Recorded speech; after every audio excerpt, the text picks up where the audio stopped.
digo felicidad, ¿verdad? Porque va a estar ahí en el hospital, monitorizado y todas esas cosas, pero le va a dar una sensación de bienestar.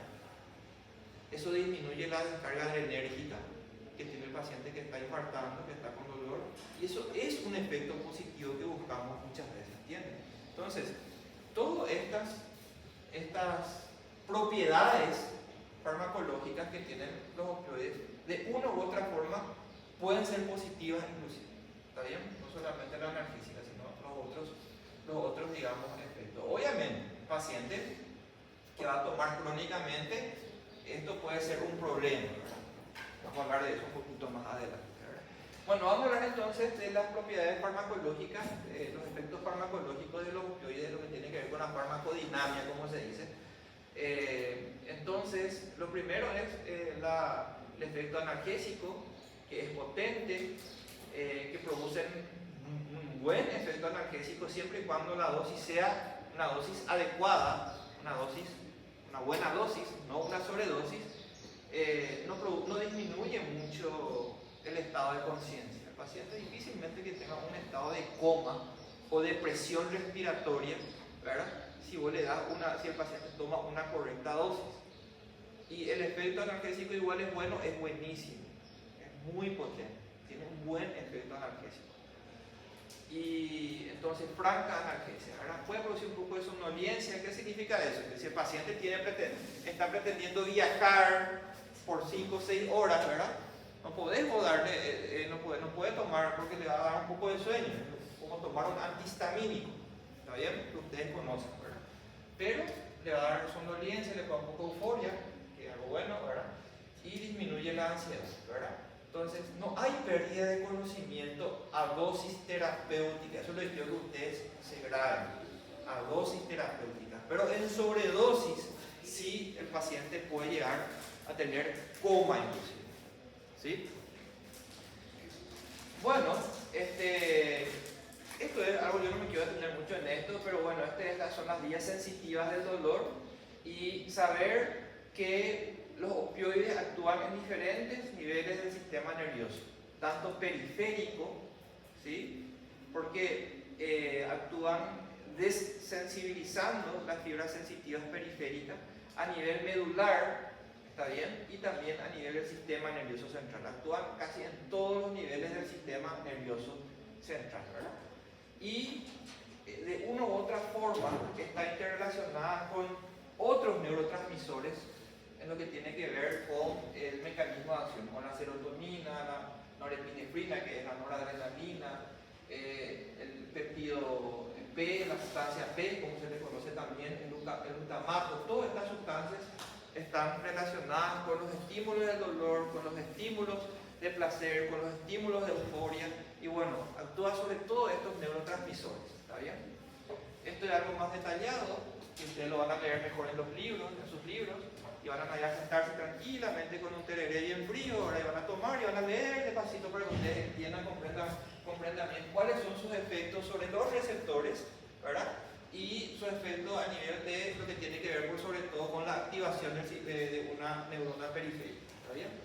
Bueno, entonces, otros efectos aparte de la analgesia, deprimen el reflejo de la tos, por eso es que se los utiliza como antitoxígenos, los opioides débiles, ¿está bien?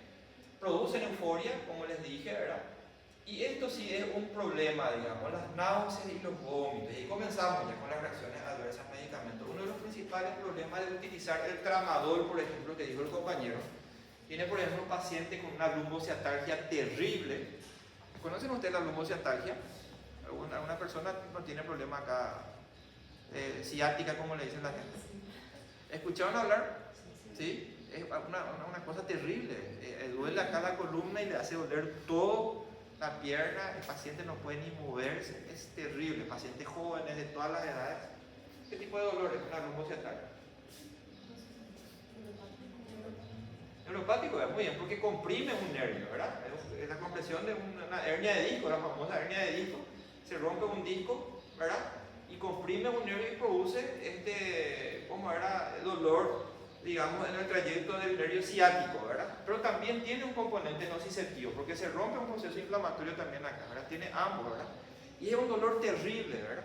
Y vos le das, por ejemplo, el tramadol, que dijo el compañero hace rato, que es un opioide, solemos utilizar bastante en estas circunstancias, y produce una franca analgesia, pero generalmente sí o sí tenés que darle un antiemético a este paciente, porque el paciente enseguida empieza a vomitar, porque los opioides producen muchas náuseas, producen muchos vómitos, entonces es un problema. Entonces siempre hay que, generalmente nosotros ya muchas veces cuando indicamos un tramador ya solemos indicar también a la par un antiemético, ¿entienden? Por esto, ¿verdad? Embotamiento, un poco de sensación de tontura, no suele ser un problema muy importante, ¿verdad? La miosis que ya hablamos, que es un elemento de repente no terapéutico, nada así, pero sí es un elemento diagnóstico. Paciente, alteración del estado de conciencia, depresión respiratoria y miosis es una intoxicación por opioides hasta demostrar lo contrario. Así nosotros nos manejamos en las urgencias, ¿está bien? Somnolencia que puede ser común, pero ojo, las convulsiones. Y esto es algo importante. Si un paciente vos le indicas tramadol, codeína, o le indicas una morfina o una oxicodona, que ya es algo más fuerte también como la morfina, o un fentanilo, lo que sea, si vos le indicas, chicos, a dosis terapéutica que se produzcan convulsiones es muy difícil. Pero una vez más, en sobredosis sí puede ocurrir convulsiones. De hecho que nosotros tuvimos casos en pacientes que venían convulsionando, un síndrome convulsivo. ¿Qué es una convulsión, chicos? ¿Qué usted entiende por convulsión? ¿Por qué ustedes leyeron de convulsión? ¿Qué es la convulsión?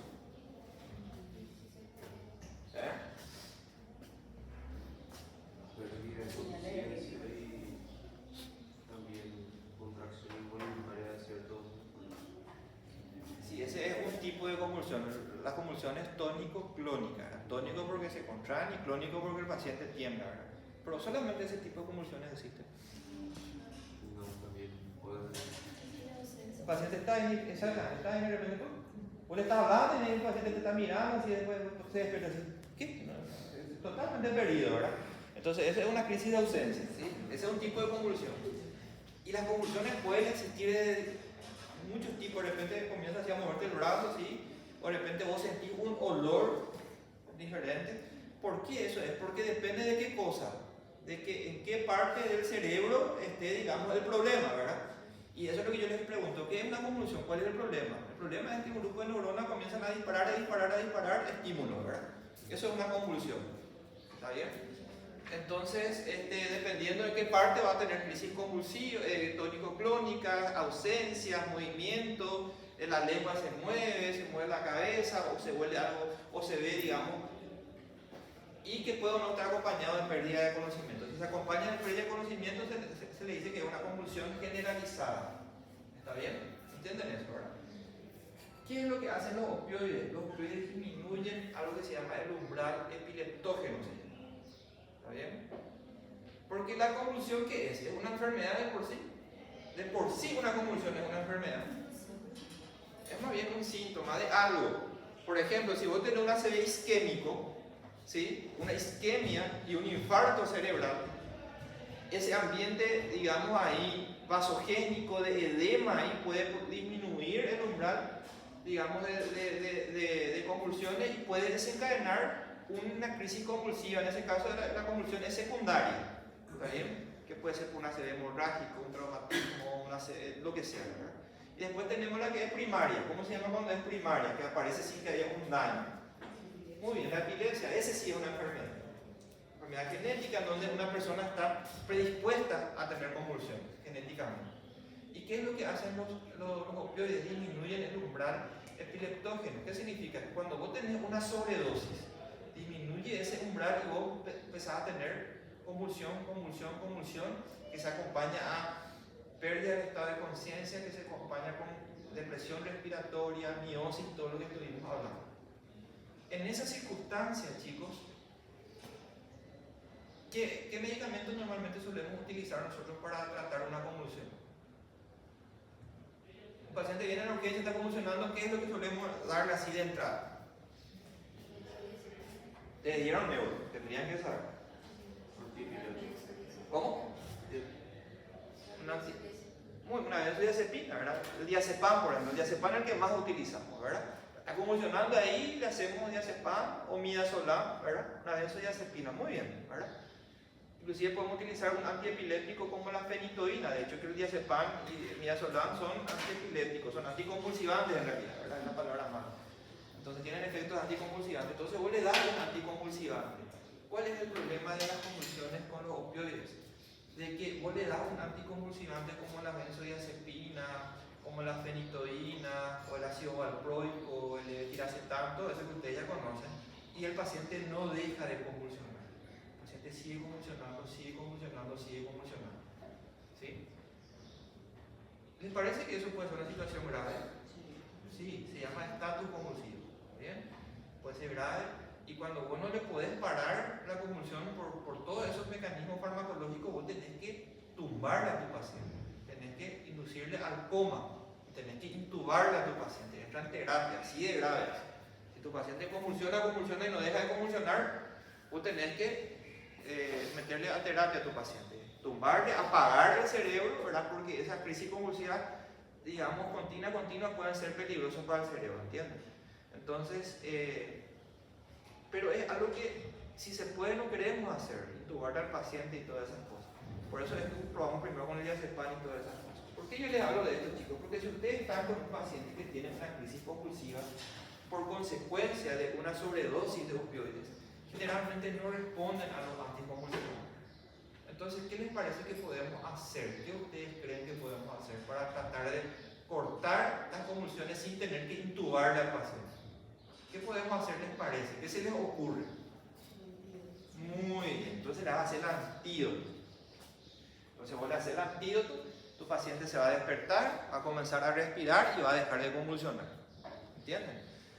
¿Por qué les digo eso? Porque tuvimos otro caso, el año pasado tuvimos un chico joven que llegó, se fue al hospital regional, yo no le recibí, pero se fue convulsionando, y le dieron todo diazepam y todas esas cosas y no pudieron, y tuvieron que intubarle. Estuvo 1, 2 o 3 días intubado, después se despertó y salió a sala y ella salió con nosotros, ¿verdad? Y era todo un tema porque convulsionó, se le hizo el electroencefalograma, se buscó las causas, esto, lo otro, y después del interrogatorio encontramos que era un paciente que ingería sustancias de abuso, normalmente cocaína, marihuana. Entonces la hipótesis fue de que probablemente tomó algún opioide, como la morfina o el fentanilo, y por eso hizo por sobredosis un síndrome convulsivo. Y si eso es la urgencia, hubiesen pensado los médicos y veían, por ejemplo, las pupilas que estaban mióticas y le daban el antídoto, a lo mejor se evitaba que el paciente entre en la terapia, ¿entienden? Por eso es importante estos pequeños detalles. ¿Bien? ¿Tienen su diapositiva con ustedes, verdad? Bueno, la siguiente diapositiva dice lo ahí en grandes depresión respiratoria. ¿Ven? Entonces,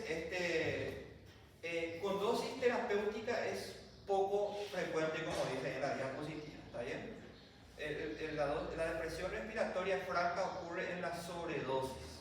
¿Está bien? Y después vamos a hablar un poquitito de qué significa sobredosis y del techo terapéutico, como hablamos con los glucocorticoides versus AINES. Dijimos que los AINES tienen un techo terapéutico y vamos a ver un concepto también que está relacionado con esto, con los opioides. ¿Está bien? Bueno, y fíjense que acá se contrarrestan con la naloxona. Entonces ahí ya es un spoiler. Entonces, ¿cuál es el antídoto para el tratamiento de las intoxicaciones por opioides? Es la naloxona. Ese es el antídoto. ¿Qué creen ustedes que es la naloxona?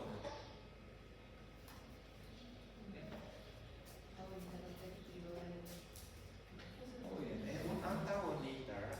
Es un opioide. La naloxona es un opioide. Sí, solo que la morfina es un opioide agonista. Sin embargo, la naloxona es un opioide antagonista puro. ¿Está bien? Esa es nomás la diferencia. Bueno, esto es importante, esto tal vez puede ser que sea nuevo para ustedes. No quiero hablar mucho, no les quiero cansar mucho, solamente saber que los opioides también tienen efecto no solamente sobre el sistema nervioso central, sobre la respiración, sobre la conducta y todo esto que estamos hablando, sino que también tiene efecto a nivel cardiovascular a través del sistema nervioso central y sus fibras que van a la periferia, en este caso a nivel cardiovascular, produce liberación de histamina. ¿Está bien? Y al liberar la histamina, ¿qué produce la histamina, chicos? Vasodilatación, como dice acá. Produce vasodilatación arterial, vasodilatación venosa. ¿Eso qué puede producir? Disminuir el volumen y la presión arterial. Puede disminuir la presión arterial. ¿Está bien? Eso es algo que tengo miedo, ¿verdad? Es un efecto adverso. La hipotensión arterial obviamente es un efecto adverso. Vamos a hablar un poquito de eso más adelante. Hasta qué nivel. Eso es un problema con los opioides. Pero hay también una ventaja terapéutica que yo le puedo sacar a los opioides por este efecto. Y es una vez más en la cardiopatía isquémica, un paciente que está infartando. ¿Cuál es el problema del infarto a nivel miocárdico, chicos? ¿Por qué? ¿Qué implica el hecho de que el paciente esté infartando a nivel del miocardiocito? ¿Qué es el problema aquí? ¿La falta de qué cosa? ¿Falta de sangre? Y por ende que va a la sangre, que es muy importante, falta de oxígeno, ¿verdad? En un músculo que está trabajando muchísimo, ¿verdad? Está trabajando, necesita oxígeno. Y ese desbalance entre la utilización y la provisión de oxígeno es lo que produce la cardiopatía isquémica. Entonces, ¿cuál es el tema aquí? Que cuando yo utilizo un venodilatador, ¿verdad? Disminuye la precarga. ¿Se acuerdan de esos conceptos en fisiología? Disminuyo la precarga. Y si yo utilizo un dilatador arterial, disminuyo la poscarga.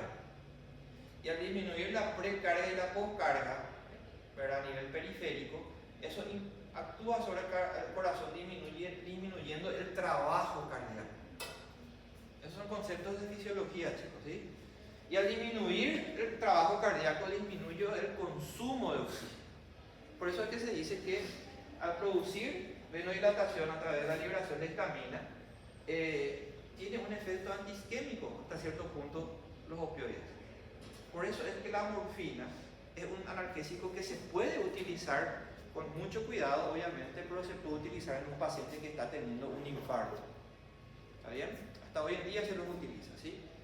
Produce analgesia, produce sedación, le tranquiliza al paciente. Tiene un efecto que es bastante útil en muchas circunstancias. ¿Entienden esos chicos? Entonces, esta es otra aplicación terapéutica de los opioides. Porque en un paciente que está infartando, utilizar un AINES, ¿qué les parece? ¿Qué dijimos de los AINES con la parte cardiovascular? Son cardiotóxicos, aumentan el riesgo de eventos cardiovasculares, ¿verdad? Entonces yo no puedo utilizar un paciente que está infartando, están totalmente contraindicados los AINES. Lo mismo que con los glucocorticoides y todas esas cosas. Sin embargo, los opioides es una muy buena opción.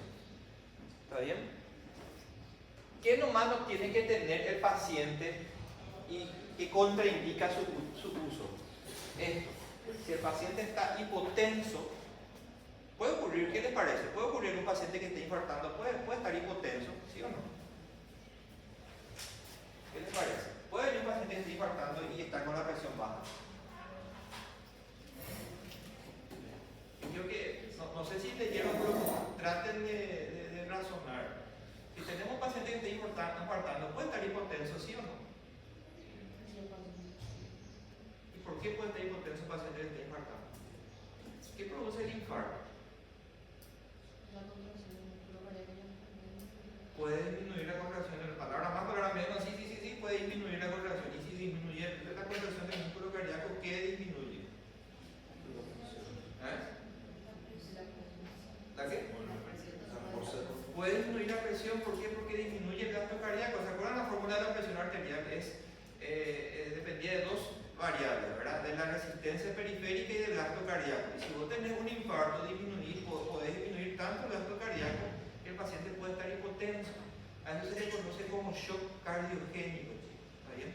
Ahí están totalmente contraindicados. Vos le das morfina y le vas a matar a tu paciente. Por eso hay que tener mucho cuidado. Si el paciente está infartando, está hipotenso, está totalmente contraindicado. Pero ¿qué es lo que ocurre en la mayoría de los infartos? En la mayoría de los infartos el paciente viene hipertenso, el paciente está hipertenso. Estas son crisis hipertensivas en donde el paciente viene por la descarga adrenérgica y todas esas cosas, el paciente viene con hipertensión, ahí es muy útil la morfina. ¿Entienden eso, chicos? o es muy profundo, es muy complicado. ¿No? Más o menos. Bueno, entonces no se olviden de eso. Entonces, por la vasodilatación, tanto venosa como también a nivel de las arterias, disminuye el trabajo cardíaco y tiene un buen efecto disminuyendo el consumo de oxígeno, y eso de por sí produce analgesia en un paciente que está infartando. Por eso es que se lo utiliza en infarto de miocardio. ¿Está bien? Con mucho cuidado que el paciente no esté hipotensado. Bien, a nivel gastrointestinal, es lo que dijimos hace rato, a través de su efecto neurológico sobre el plexo mientérico, ¿verdad? Pueden disminuir la peristalsis intestinal. Y al disminuir la peristalsis intestinal puede producir estreñimiento. Es uno de los principales problemas cuando yo voy a utilizar de forma crónica por sobre todo.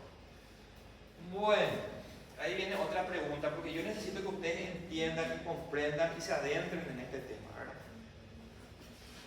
Dijimos que los AINES no es bueno utilizar de forma crónica porque puede producir gastritis, problemas renales, problemas cardíacos, ¿verdad? Los glucocorticoides también sí se puede, dijimos que no se tienen que utilizar de forma crónica porque puede producir Cushing, ¿se acuerdan? Y los opioides no podemos utilizar de forma crónica porque puede producir, ¿qué dijimos?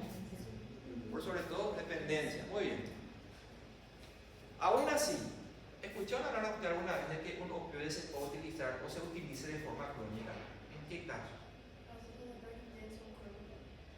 Dolor intenso crónico, ¿de qué origen principal? Neuropatía diabética. No, el tema de la neuropatía diabética, chicos, es poder utilizar la neuropatía diabética, ¿verdad? Un paciente diabético, ¿verdad? Un paciente, te digo, de 45 años, relativamente así vital, que se mueve, todas esas cosas, tiene ese dolor intenso, ya uno puede ser que pueda hasta aliviar, ¿verdad? Pero ¿cuál es el problema que usar en ese paciente de 45 años que está lleno de vida, usar de forma crónica?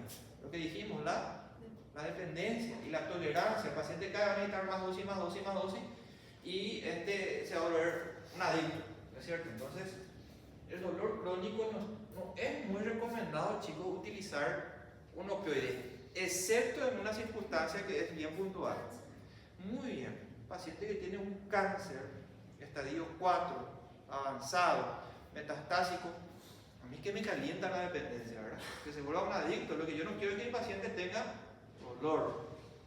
Por ejemplo, un paciente que está con un cáncer de cuello uterino, por ejemplo, e hizo metástasis, por ejemplo, en hígado, carcinomatosis peritoneal, le duele mucho el abdomen, o hizo metástasis, por ejemplo, el hueso, está con mucho dolor de columna, es un dolor muy intenso. Y yo sé que este paciente, lastimosamente, ya está con un pronóstico ya reservado, ¿verdad? Lastimosamente este paciente probablemente va a morir, o sea, no es que probablemente, sino que va a fallecer en un tiempo ya no muy... Entonces, ¿qué es lo que nosotros hacemos? Y aplicamos lo que se conoce como medicina paliativa. ¿Escucharon hablar de la medicina paliativa? Lo que yo busco es el confort de mi paciente, que mi paciente no sufra, está bien, que su última etapa de su vida, bueno, pase lo más confortable posible. Allí el uso de los opioides se usa muchísimo. Entonces, en esas circunstancias, que puede ser meses, inclusive puede ser años en algunos casos, puedo utilizar los opioides de forma crónica porque a mí ya no me interesa más la adicción. No me importa más que mi paciente sea un dependiente de los opioides.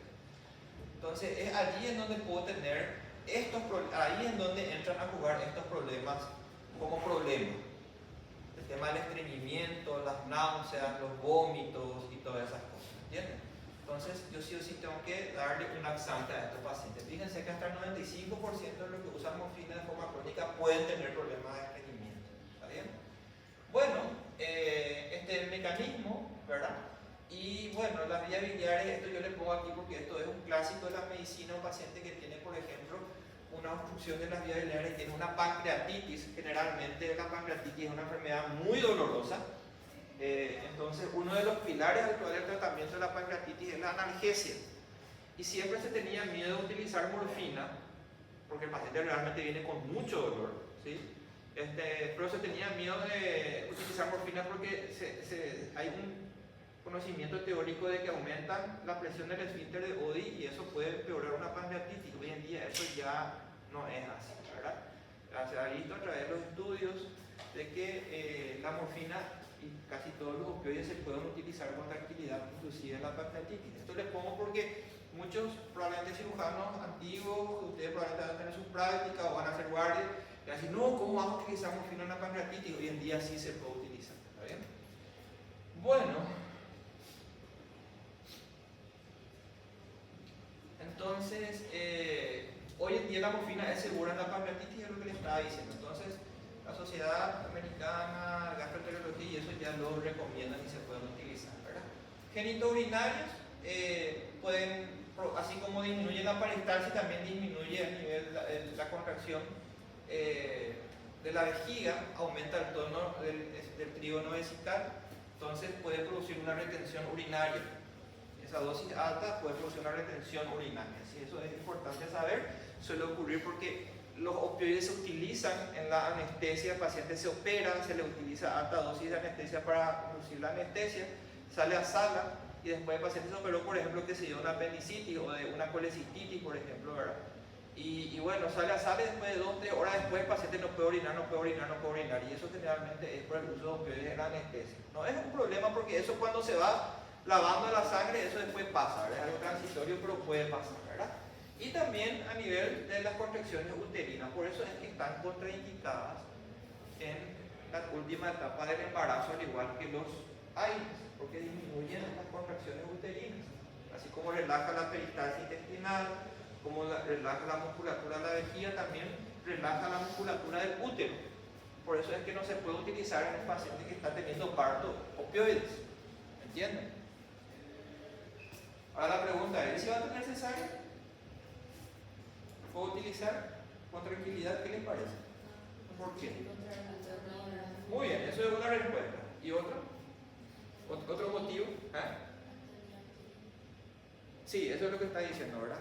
Y aparte de eso, ¿qué otra víctima podemos tener? El baby, ¿verdad? Porque a utilizar en la mamá, ¿verdad? Eso pasa a través de la placenta y el baby puede tener una intoxicación, entonces puede nacer con depresión respiratoria, depresión neurológica la criatura, el feto, que es algo que no queremos, ¿verdad? Entonces, por eso están contraindicados en las embarazaditas, ¿verdad? Y tiene otros efectos a nivel, digamos, endocrinológico, a nivel hematológico. Yo no quiero entrar en mucho detalle, eso por lo menos ahora para no cansarle, pero solamente sí esto, porque esto es muy común, ¿verdad? Esto es muy común en la práctica, que utilizar una morfina endovenosa, lo que sea, después el paciente tiene como un rash cutáneo que le pica todito. ¿Por qué les parece que eso es? Es por la histamina, que dijimos lo mismo el tema de la presión, y es por la histamina, que es, la histamina ustedes saben que es uno de los mediadores de la alergia. Quiero nomás dejar algo claro acá, chicos. Esto que le pica a todo el paciente, que es como una reacción alérgica, parece una reacción alérgica porque el mecanismo es igual que la alergia en el sentido de que también está implicada la histamina. Esto no es una alergia. Porque ¿qué tiene que pasar para que sea una alergia por definición?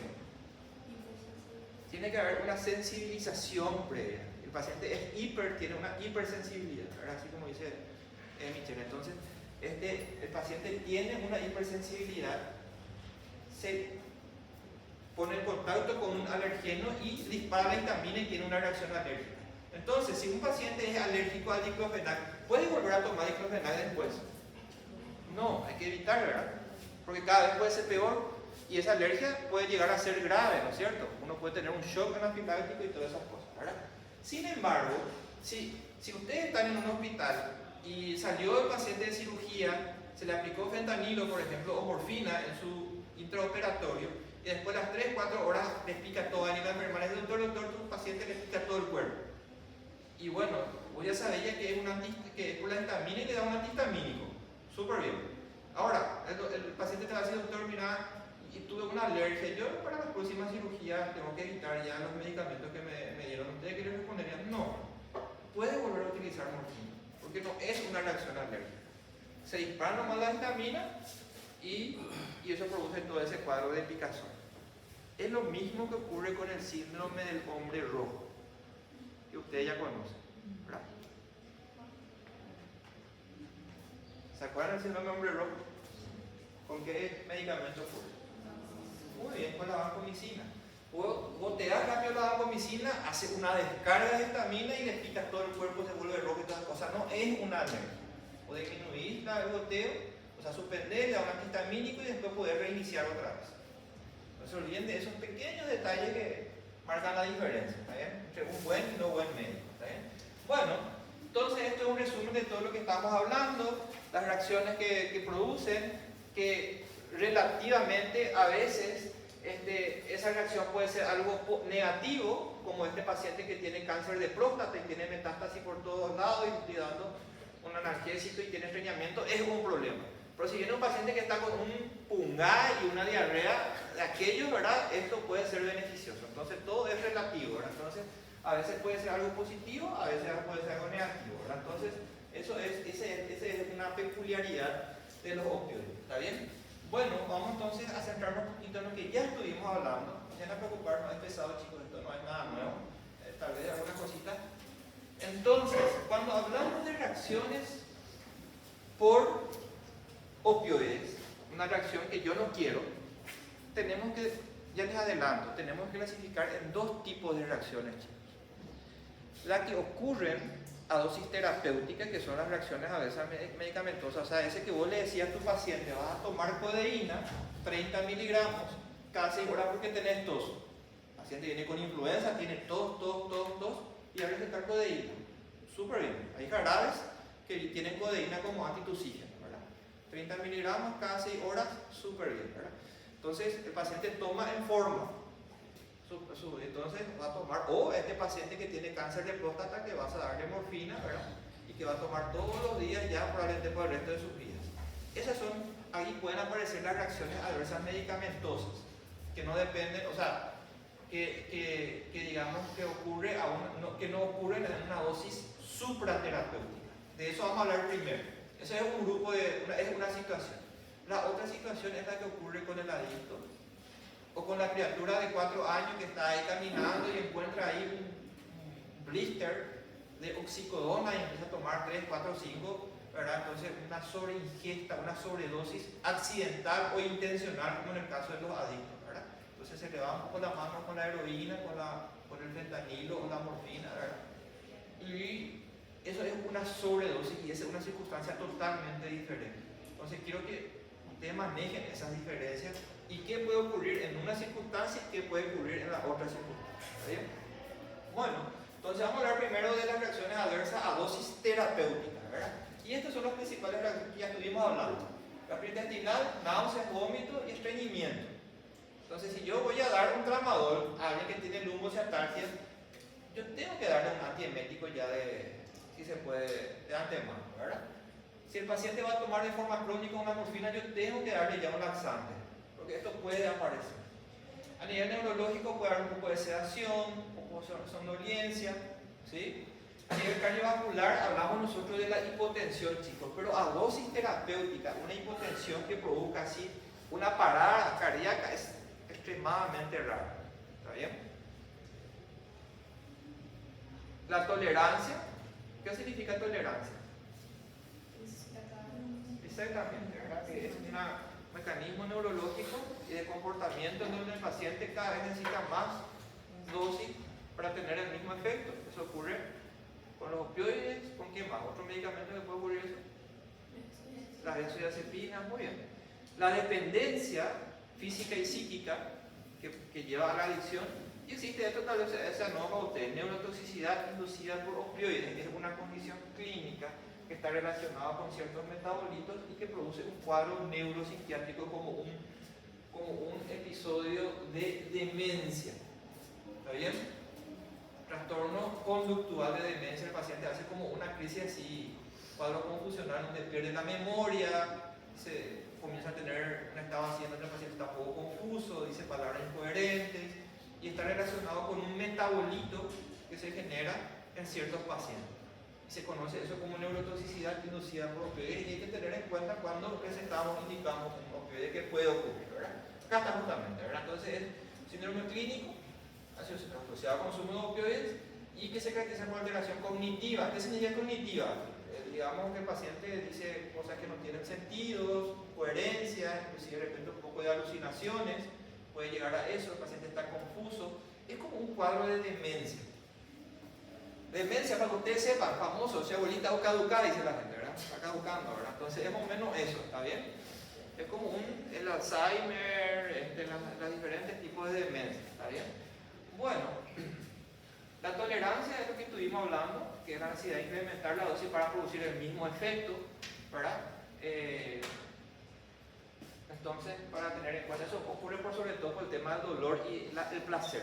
Para tener placer y analgesia, cada vez necesitas, digamos, aumentar la dosis y ocurre eso, ¿verdad? Tenemos una dependencia física. La dependencia física es de que cuando vos dejas de tomar el medicamento es como que tu cuerpo te pide y vos comenzás a desesperarte, comenzás a tener taquicardia, comenzás a tener sudoración y buscas, te volvés desesperadamente, comenzás a buscar consumir eso, porque si no tenés manifestaciones físicas, cardiovasculares generalmente y de ansiedad, ¿verdad?, que te llevan a querer consumir más. ¿Entienden? Como el que es el alcohólico, benzodiazepina, hay diferentes tipos de sustancias que pueden producir esto, ¿está bien? Bueno, ¿y cuál es la principal manifestación? Cuando el paciente deja de tomar, tiene un síndrome de abstinencia, ¿está bien? Que un síndrome de abstinencia es cuando tenés el efecto opuesto al terapéutico. Por ejemplo, si el paciente tenía mucho dolor, vos tomaste y produce analgesia. Después dejaste de tomar, el paciente comienza a tener mucho dolor. En este caso, esto produce sedación, euforia, que el paciente tiene malestar, está, digamos, ansioso, está neuroactivado, una situación que produce mucho malestar. Bueno, la dependencia psíquica es la parte emocional por sobre todo, ¿verdad? Que es básicamente lo mismo, ¿verdad? Bueno, entonces todo esto que dimos hasta ahora es lo que puede ocurrir a dosis terapéutica. Entonces, en base a todo lo que dimos, chicos, ¿verdad? Si un paciente toma y cumple así en forma su medicación, hay un motivo en donde el paciente puede perder la vida, por ejemplo, por estas reacciones adversas.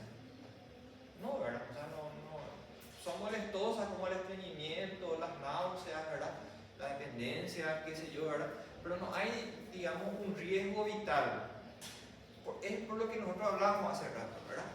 Que no son citotóxicos. No vamos a tener una úlcera gástrica, no vamos a tener una perforación intestinal, no vamos a tener una insuficiencia renal, ¿entienden? Entonces es diferente a los otros medicamentos en ese sentido. El problema está aquí en la intoxicación aguda. O sea, ¿qué ocurre cuando un paciente tiene una sobredosis? Ahí cambian las cosas.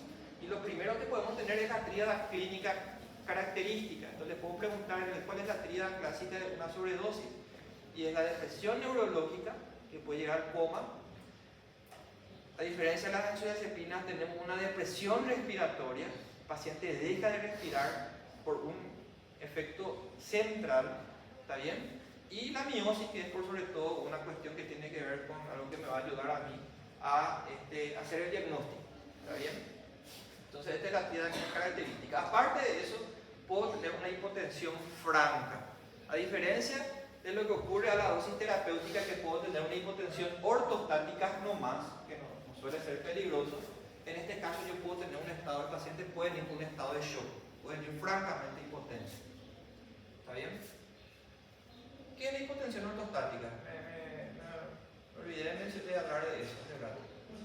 Cuando cambia de posición y te va a... Exactamente, por ejemplo, ustedes están ahí, se levantan y de repente van a escuchar. El paciente te va a decir que ahora siento tú, doctor. Está un poco mareado, ¿verdad? Me agarró oscurecimiento. Bueno, entonces la hipotensión ortostática es transitoria, ¿verdad? Vos te levantaste, no hay hipotensión ortostática, después te quedas un poquitito, ¿verdad? Y después va pasando, ¿verdad? Eso ocurre en la dosis terapéutica. Sin embargo, en dosis tóxica el paciente viene francamente hipotenso, ¿verdad? El paciente está hipotenso, inclusive acostado, ¿está bien? Produce bradicardia, no se olviden de esto. Distensión abdominal, en el otro es estreñimiento. Acá el paciente puede ir con un hílio paralítico. Se paraliza el intestino, se hincha todo. Una retención urinaria también, ¿verdad? Para hipotermia, ¿verdad? Puede haber convulsiones, que dijimos que a dosis terapéutica es muy poco común, y la retención urinaria. Entonces, esto es una situación totalmente diferente. Esto es una situación de riesgo vital. Si yo no actúo rápido, el paciente va a va a morir. Así de sencillo, ¿verdad? Bueno, ¿alguna duda, chicos? ¿Algo que quieran preguntar? ¿No? Bueno, esta clasificación les pido por favor que estudien bien. Tenemos son dos clasificaciones. En base a la potencia y esto en base a la farmacodinámica. ¿Está bien? Van a encontrar esto en los libros, ¿sí? Y no es muy difícil, de hecho que es relativamente fácil. Tiene que ver con tres conceptos que vamos a hablar ahora en cuanto a la potencia. Pero palabra más, palabra menos, lo más importante es de que estos son más potentes que estos. Así de sencillo, estos son mucho más potentes desde el punto de vista analgésico y también, algo muy importante, producen más adicción más fácilmente, ¿sí? Estos producen más tolerancia, producen más adicción, ¿está bien? Y son mucho más potentes. Sin embargo, los opioides débiles como la codeína o el tramadol utilizamos bastante, ambos utilizamos muchísimo. Son menos potentes, igual son potentes analgésicos, ¿sí? Son menos potentes nomás que los opioides fuertes y producen menos dependencia. Por eso se utiliza mucho la codeína como un medicamento para la tos, por ejemplo, ¿verdad? Es venta bajo receta obligatoria, pero se utiliza, ¿está bien? Pero hay un tercer concepto que les voy a explicar también que marca una diferencia entre estos dos grupos que les voy a mencionar enseguida, ¿verdad? Bueno, ¿se entiende esto, chicos? ¿Sí? No es muy difícil. ¿Qué es lo que yo les pido a ustedes? Que se memoricen esto, por favor. Que hay en Paraguay hay codeína, hay tramadol, ¿sí? Y entre lo fuerte hay morfina, se consigue oxicodona en FOS, fentanilo hay, la metadona se consigue en FOS y la meperidina hay en Paraguay. Entonces son medicamentos que son relativamente frecuentes, tienen que conocer. Bueno, este es el punto de vista de la potencia. Ahora, está esto desde el punto de vista farmacodinámico. No se olviden de eso. ¿Cuál es el efecto que desencadena en los receptores, ¿verdad? Podemos tener un efecto agonista, puedo tener un agonista menos potente, podemos tener efecto agonista y antagonista, por ejemplo, agonista en receptores MOR y antagonista en receptores kappa, por ejemplo, ¿verdad? Y tenemos los que son antagonistas completos, y acá fíjense quién está, ¿verdad? Naloxona, que es el antídoto, ¿está bien? Entonces, por eso le dije hace rato, la naloxona es un opioide, solo que su efecto sobre los receptores es un efecto antagónico, ¿está bien? Por eso es el antídoto de estos que están acá, que son agonistas puros, que es lo que más utilizan. Fíjense que acá está la codeína, el fentanilo, la morfina, todo. ¿Se entiende? ¿Cómo? ¿Acá? ¿Perdón? Sí, oxicodona es un opioide fuerte. Pero hay morfina con naloxona. ¿Con naloxona? Ah, bueno, lo que pasa es que hay presentaciones en donde vienen combinaciones. No sé por qué puso esto aquí. Esto yo saqué obviamente de hice un copy-paste, como se dice, ¿verdad? Pero hay presentaciones en que vienen juntos. En algunas circunstancias se suelen utilizar, cuando ustedes en psiquiatría van a ver que la naloxona se suele utilizar en ciertas adicciones y todas esas cosas, ¿verdad? Entonces, y para disminuir un poco el efecto, digamos, principalmente las reacciones adversas y eso. Entonces hay combinaciones que vienen, presentaciones farmacológicas donde vienen combinaciones, por eso no. Bueno, no es que la naloxona tiene un efecto potente, pero es por eso nomás que probablemente pusieron acá, porque van a encontrar ustedes, si buscan en internet, van a encontrar presentaciones en donde vienen asociaciones de oxicodona con naloxona. Es una presentación farmacológica, ¿está bien? Bueno, no se preocupen por eso. Eso van a ver, sobre todo en psiquiatría, que es donde se usa eso. Y se suele utilizar, por ejemplo, para pacientes que son adictos y cosas así, ¿verdad? Bueno, hay algo que quiero que, aparte de todo lo que les dije, un concepto que les quiero transmitir. ¿Qué era que dijimos? ¿Cuál es la dosis máxima del paracetamol, chicos? Muy bien. ¿Y del ácido acetilsalicílico? La misma cosa, 4 gramos. 2400 era el ibuprofeno. El ibuprofeno es 2400, entonces hay una dosis máxima. ¿Qué dijimos con los glucocorticoides? ¿Existe una dosis máxima? No hay tipo un techo terapéutico generalmente, ¿está bien? Y eso también ocurre aquí con los opioides entre los que son fuertes y débiles. Los que son débiles tienen un techo terapéutico, ¿sí? Como los AINES. Y los que son fuertes no tienen un techo terapéutico, como los glucocorticoides. ¿Qué significa? Si yo tengo un paciente que tiene cáncer de próstata, ¿sí?, que tiene metástasis en columna y está con mucho dolor de columna, yo puedo iniciar, por ejemplo, un tramadol, que es un opioide débil.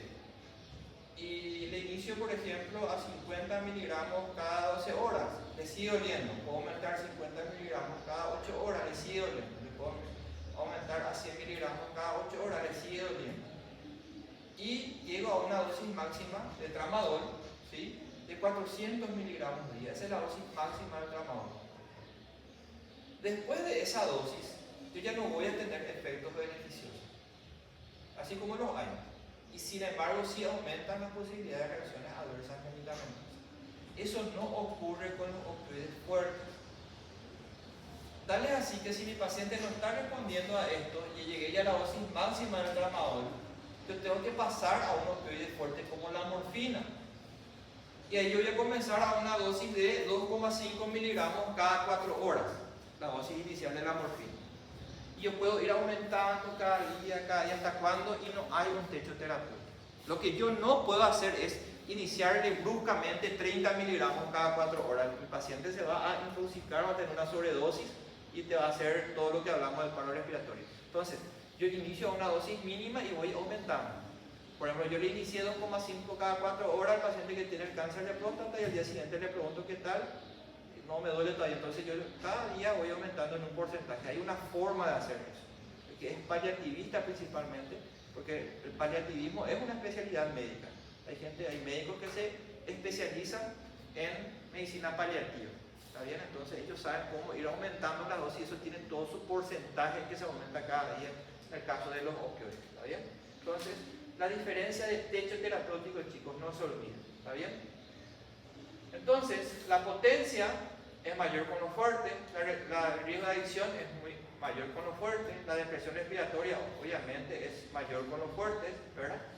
La vía de administración, eso varía, y no se olviden el tema del techo analgésico. Entonces, esto es una comparación entre los agonistas, los opioides débiles y fuertes, no se olviden de eso, ¿está bien? Entonces, la sobredosis solo va a ocurrir si es de golpe, por ejemplo. Sí, si bruscamente vos das una dosis supraterapéutica, ¿está bien? Y esto también varía mucho de un paciente a otro. El paciente que toma habitualmente opioides tolera mucho más, obviamente, ¿verdad? Es más fácil tener una intoxicación grave en un paciente que nunca tomó un opioide que con uno que sí toma habitualmente, ¿está bien? ¿Entiendes? Eso ocurre lo mismo con el alcohol, con las benzodiazepinas y con todos los medicamentos que producen tolerancia, ¿verdad? Bueno, algunas peculiaridades para mencionar nomás, y con esto ya estamos terminando, chicos. Entonces, la morfina es el principal, ¿verdad? Y estas son sus principales indicaciones. Dijimos, el dolor moderado intenso, y como le dije a ustedes, como disminuye el trabajo cardíaco y el consumo de oxígeno, se utiliza con relativa frecuencia en el infarto agudo de miocardio y en el edema agudo de pulmón, que son situaciones hipertensivas por sobre todo, ¿verdad? Donde el corazón está trabajando mucho y queremos que trabaje menos, ¿verdad? Disminuyendo la pre-poscarga, y se puede utilizar, excepto si está hipotensando, contraindicado, ¿verdad? Analgesia epidural, intratecal y en la anestesiología. Entonces, fíjense, en todo esto se puede utilizar la morfina, ¿verdad? Esto es lo que tiene que ver con la farmacocinética, ¿verdad? Por eso se utiliza cada 4 o 6 horas, y debe utilizarlo de forma crónica, porque tiene una semilla media corta, ¿verdad? Tiene un metabolismo hepático, entonces tener en cuenta eso, y se elimina de forma renal. Entonces, si el paciente tiene insuficiencia renal, tengo que disminuir la dosis porque va a tener circulando por el cuerpo por más tiempo, ¿verdad? Entonces, esto suele ser la dosis, ¿verdad? Se suele iniciar generalmente de forma parenteral 5 miligramos cada 4 horas, y cada día eso se va titulando y se va aumentando, ¿verdad? Tenemos por vía intratecal, intrarrectal, subcutánea, intramuscular, endovenosa, inclusive ahí por vía oral, ¿está bien? Bueno, el fentanilo que ustedes conocen, escucharon hablar. ¿En dónde más se utiliza normalmente el fentanilo? ¿Qué ustedes saben? En anestesia, chicos. Se utiliza muchísimo el fentanilo, y su derivado que es el remifentanilo, que tiene una vida media más corta, que es mejor, ¿verdad? Y fíjense, dolor intenso, agudo crónico, dolor disruptivo, pacientes con cáncer, ¿verdad?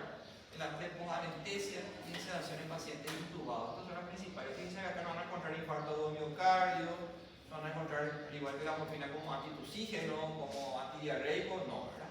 Inclusive están los parches de fentanilo. No sé si escucharon hablar, que es muy útil en medicina paliativa, por sobre todo, pacientes que tienen dolores crónicos, se pone un parche y del parche va liberando a través de la piel. Tiene todo su dosis de eso, ¿verdad? Y se utiliza mucho en medicina paliativa, ¿está bien? Porque son analgésicos bien potentes, ¿verdad? La meperidina o peptidina, también como se le llama, ¿verdad? Van a encontrar de las dos formas, pueden encontrar en sus libros. Tiene una característica peculiar, que tienen una vida de acción, un mecanismo, o sea que una semivida mucho más corta y hacen un pico plasmático mucho más rápido que la morfina inclusive. Entonces se utiliza muchísimo en el dolor agudo, paciente que viene con una lumbocialgia o en un paciente postoperado, se utiliza muchísimo porque es potente y actúa muy poco tiempo. Por eso no se lo utiliza de forma crónica, porque el paciente va a tener que estar tomando cada hora más. Y tiene otra peculiaridad, que tiene menos efecto sobre la musculatura lisa que los otros opioides. ¿Está bien? ¿Y en qué eso me puede ayudar? Y me puede ayudar, por ejemplo, en un paciente que tuvo una peritonitis, se le abrió acá la panza, el intestino, se le sacó el apéndice, todas esas cosas, se cierra todo. Y los cirujanos, una de las primeras cosas que suelen preguntar a su paciente es, después ya de la cirugía, 12 horas o 24 horas después de la cirugía, una de las primeras preguntas que le suele hacer el cirujano al paciente es si está ventoseando. ¿Tiraste pedo o te fuiste de cuerpo? ¿Y qué le parece a usted que quiere escuchar el cirujano? ¿Sí o no? Sí. Sí, porque si la peritonitis continúa y la cirugía no fue exitosa, va a continuar el ilio paralítico. Entonces el paciente se va a hinchar, no va a ventosear, va a ser como un cuadro obstructivo. Sin embargo, si la cirugía fue exitosa, ¿verdad? Si se sacó el motivo, el apéndice y se desinflamó, el intestino va a comenzar a moverse otra vez, va a empezar a ventosear y eso es lo primero que quiere escuchar el cirujano. Entonces vos le das, pero como el paciente está con el dolor como consecuencia de la cirugía, vos le das un analgésico y le das una morfina que dijimos que produce la morfina y los opioides producen estreñimiento. Entonces nosotros no queremos eso y en ese sentido es bastante útil la meperidina porque produce menos ilio paralítico. ¿Está bien? Bueno. Entonces todos estos son opioides fuertes. Tener en cuenta entonces en todos estos pacientes, ¿verdad? Por el riesgo, ¿verdad? POC, asma por la depresión respiratoria, hipotensión arterial porque producen hipotensión, ¿verdad? Esto es relativo. ¿Por qué miastenia grave? ¿Cuál es el problema con la miastenia grave? ¿Qué es la miastenia grave? Muy bien. ¿Y qué produce? Debilidad general. Muy bien, debilidad muscular. ¿Qué es lo que más tengo miedo? Debilidad en qué músculo? El mayor de algo. Muy bien, diafragma. Entonces puede producir depresión respiratoria. Y entonces por eso tenemos que tener cuidado que tiene miastenia grave. Porque la miastenia grave es una enfermedad autoinmune. Es crónica. ¿Está bien?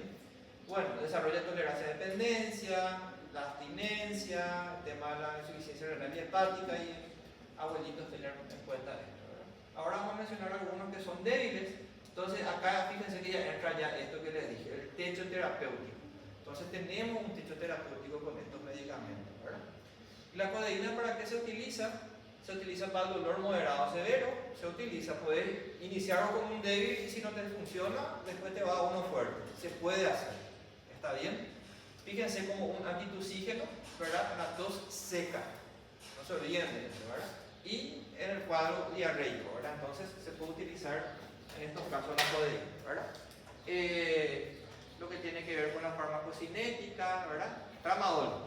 Tramadol tiene una peculiaridad, chicos, y que es, no tiene mucho efecto sobre la parte gastrointestinal en cuanto a que no produce mucho estreñimiento, pero sí produce muchas náuseas y vómitos. Eso sí produce mucho el tramadol.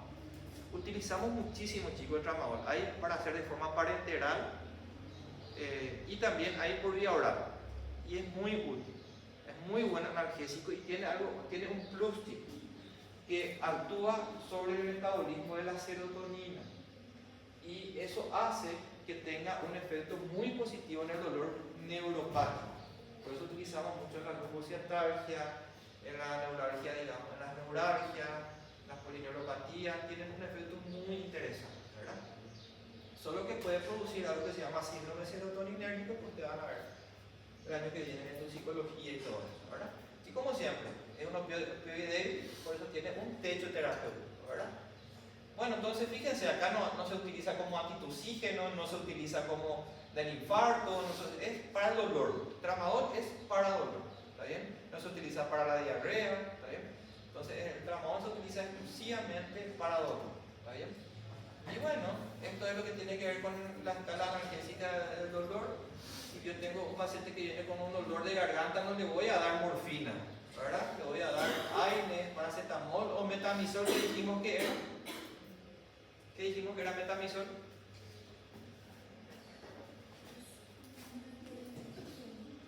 Un antitiroideo, ¿verdad? No, el antitiroideo es metimazol, no se confundan, es metamisol. ¿Y metamisol qué es? Dimos la clase anterior, dimos. Es la dipirona, chicos, ¿sí? El metamisol es la dipirona, ¿sí? Entonces, estos medicamentos yo uso, digamos, en dolores leves, como un dolor de garganta, ¿sí? Qué sé yo, me caí, me golpeé, no sé, el brazo, qué sé yo, cosas así, ¿verdad? Un dolor moderado, una lumbociatalgia o un cólico renal, por ejemplo, que es muy intenso, o un paciente que de repente, entonces en estos casos yo puedo utilizar tramadol o puedo utilizar la codeína, ¿está bien? Inclusive puedo asociar con un AINE. Ahora, si me viene un paciente que tiene una pancreatitis, está vomitando, un dolor abdominal intenso, yo le doy paracetamol y el paciente se me va a reír. La gente no se va a reír, va a llorar, ¿verdad? Pero no puedo tratar paracetamol a una pancreatitis, por ejemplo. Ahí sí puedo utilizar de entrada una morfina, por ejemplo, o una meperidina, ¿entienden? Entonces, esto se llama escala analgésica y dependiendo de la circunstancia, de la situación, yo voy a elegir el analgésico más adecuado, ¿está bien? Bueno, ¿hay alguna duda, chicos, con esto? ¿Les parece difícil? No, ¿verdad? Parece no es difícil, ¿verdad? Entonces es nomás, ahora les pido igual que lean, ¿sí?